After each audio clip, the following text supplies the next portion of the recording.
Y precisamente en el Instituto Nacional Electoral se llevó a cabo el día de ayer la conferencia Breve Historia del Futuro de las Elecciones.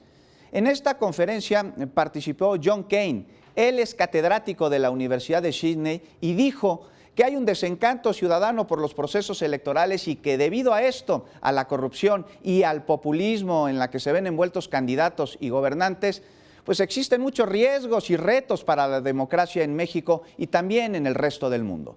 King consideró que la opción es limpiar las elecciones, es eliminar la corrupción con candidatos que tengan liderazgo y con quienes no cometan abusos contra la ciudadanía.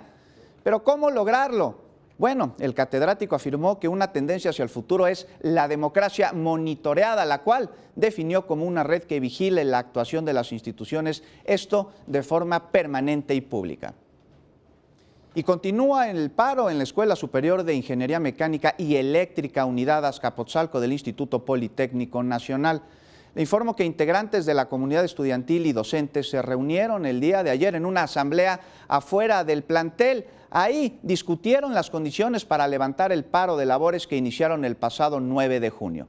Los inconformes, ellos exigen a la Dirección General del Instituto Politécnico Nacional la destitución del actual director del plantel, Abraham Medina Obando, a quien acusan de encabezar una mala gestión.